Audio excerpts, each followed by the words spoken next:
Bismillahirrahmanirrahim. Assalamualaikum warahmatullahi wabarakatuh. Asyhadu an la ilaha illallah wa asyhadu anna Muhammadar Rasulullah.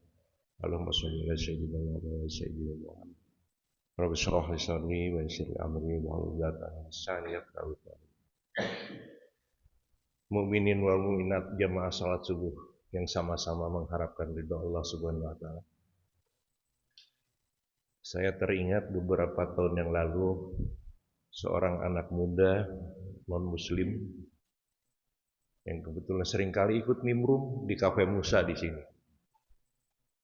Dan setelah beberapa kali ikut nimbrung, dia ikut di kegiatan kurban.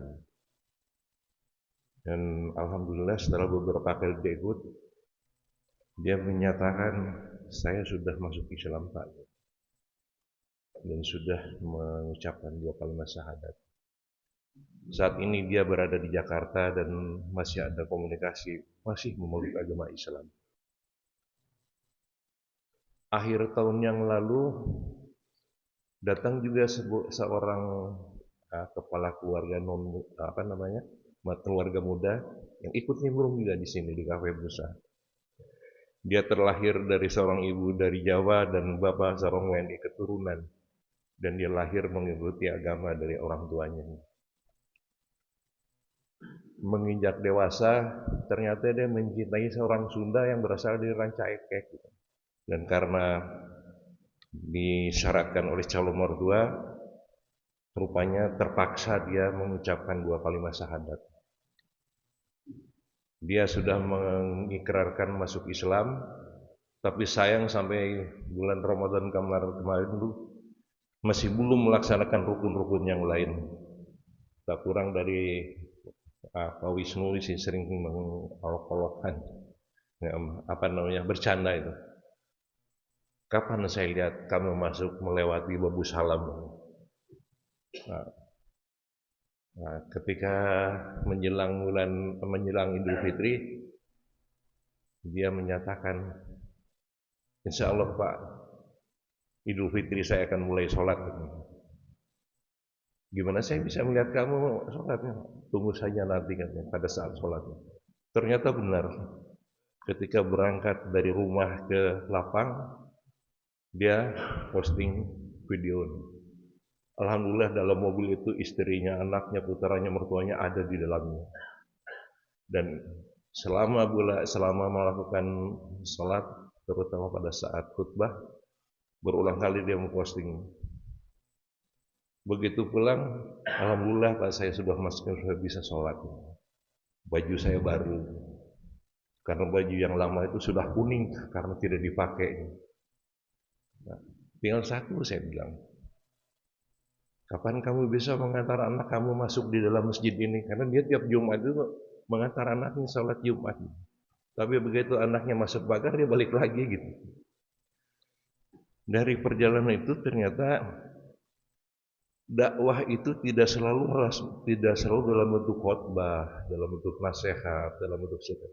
Bisa juga dengan mengelola hati untuk mempengaruhi mereka dengan obrolan, dengan memberikan contoh-contoh.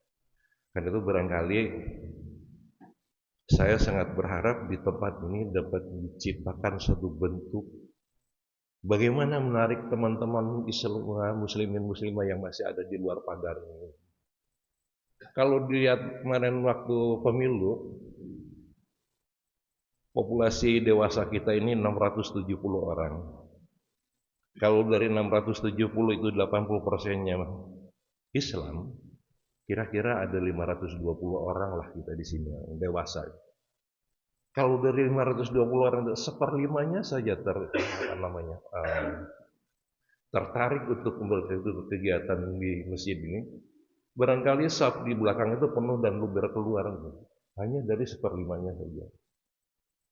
Karena itu kami mengajak kepada bapak-bapak, ibu-ibu yang hadir pada pagi ini, mari kita ciptakan untuk melakukan suatu kegiatan bersatu itu berjamaah sholat tepat waktu. Mudah-mudahan sholat isya, sholat subuh di masjid ini akan luber di luar, hanya karena 20% dari umat Islam yang tertarik untuk mengikuti kegiatan di sini. Dakwah itu barangkali bukan hanya kegiatan DKM, ketua DKM dan lain-lainnya, tapi kita juga berkewajiban untuk mengelola. Masa kita kalah dengan teman-teman lain yang bisa mempengaruhi kantong-kantong Islam di Serang misalnya, di Cianjur terpengaruh itu agama orang lain. Bahkan barangkali teman-teman hiking seringkali melihat di tempat-tempat lain bagaimana saudara-saudara kita terpengaruh oleh Indomie, oleh minyak dan segala macam. Di daerah Cukangkawung, saya melihat ada satu gereja, gereja Kristen Pasundan. Orang Sunda, anu tadinya Islam murni itu masuk di situ karena pengaruh dari mereka gitu. Nah, mungkin mereka pengaruh dari materi lah, kita berikan pengaruh dari contoh-contoh bagaimana sikap kita, cara bicara kita, cara bergaul kita, sehingga dengan sadar mereka ikut masuk di dalam. Dari tidak tahu menjadi tahu, dari tidak suka menjadi suka. Itu barangkali bukan hanya kewajiban BKM gitu, tapi kewajiban kita juga semua itu. Barangkali itu saja yang bisa kami sampaikan. Mudah-mudahan kita bisa ke depan melihat masjid ini salat Isya langsung subuh bubar keluar seperti salat Jumat. Billahi taufiq wal hidayah. Assalamualaikum warahmatullahi wabarakatuh.